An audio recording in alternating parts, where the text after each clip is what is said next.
আলহামদুলিল্লাহি ওয়া কাফা ওয়া সালামুন আলা ইবাদিহিল্লাযীনা ইসতাফা আম্মা বাদ। সম্মানিত দিনী ভাইরা, আমাদের সমাজের কিছু সংখ্যক মুসল্লি ভাইরা নামাজের মধ্যে এমন একটি মারাত্মক ভুল করে থাকেন যে ভুলের কারণে তাদের নামাজ নষ্ট হয়ে যায়। আজকে আমরা এই ভুলটা নিয়ে আলোচনা করব। এই ভুলটা কি?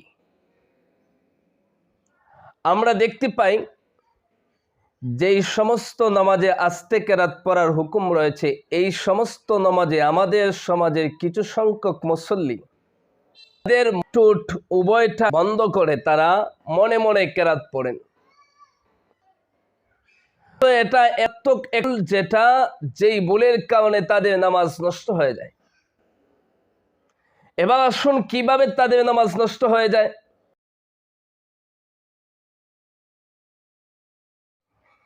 ফতোয়ার কিতাবে স্পষ্ট রয়েছে, আস্তে কেরাত পড়ার সর্বোত্তম পদ্ধতি হলো এমনভাবে কেরাত পাঠ করা যাতে কেরাত পাঠকারী তার নিজের কানে শ্রবণ করতে পারে।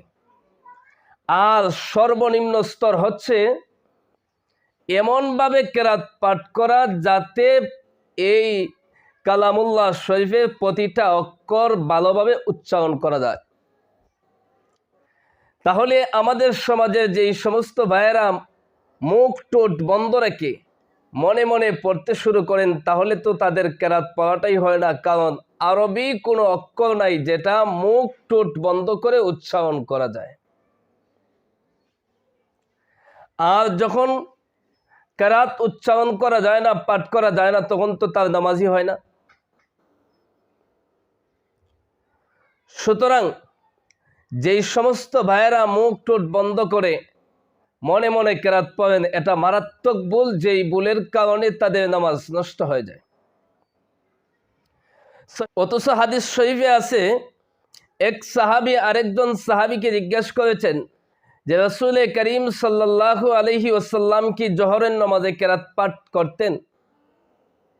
উনি উত্তর দিলেন, রাসূল করিম সাল্লাল্লাহু আলাইহি ওয়াসাল্লাম জোহরের নামাজেও কেরাত পাঠ করতেন। তিনি জিজ্ঞাসা করিলেন, তাহলে আপনি কিভাবে বুঝতে পারতেন? উনি বলতেন, রাসূল যখন কেরাত পাঠ করতেন তখন তার দাড়ি মোবারক নাড়াচাড়া করত। এতে বোঝা যায় কেরাত পাঠ করতে হলে মুখ ঠোঁট এগুলা নাড়াচাড়া করে, ঠোঁট মুখ বন্ধ করে কেরাত পাঠ করা সম্ভব হয় না, আর পাঠ করা যায়ও না। আর কেরাত নামাজে যদি পাঠ না করা হয় তাহলে সে নামাজ হয় না। আল্লাহ রাব্বুল আলামিন আপনাকে আমাকে সকলকে, দুনিয়ার সমস্ত মুসলমানদেরকে নামাজের মাসআলা মাসাইল জেনে বুঝে যেইভাবে আল্লাহ তাআলা নামাজ আদায় করার হুকুম করেছেন, এইভাবে আল্লাহ রাব্বুল আলামিন আপনাকে আমাকে সকলকে নামাজ আদায় করার তৌফিক দান করুন। আর আমি আমার সম্মানিত দ্বীনী ভাইদেরকে বলবো, নামাজের মাসআলা মাসাইল নিয়ে আপনার নিকটস্থ আলিমের কাছে দ্বারস্থ হন। আপনি জানেন মাসআলা, এরপর আবার জিজ্ঞাসা করুন আপনার ভুল আছে কিনা। আপনি কষ্ট করে নামাজ আদায় করলেন কিন্তু সঠিকভাবে নামাজ আদায় হলো না, তাহলে এটা তো একটা আফসোস এবং তাচ্ছিল্যের বিষয়। আল্লাহ আমাদের সবাইকে আমল করার তৌফিক দান করুন।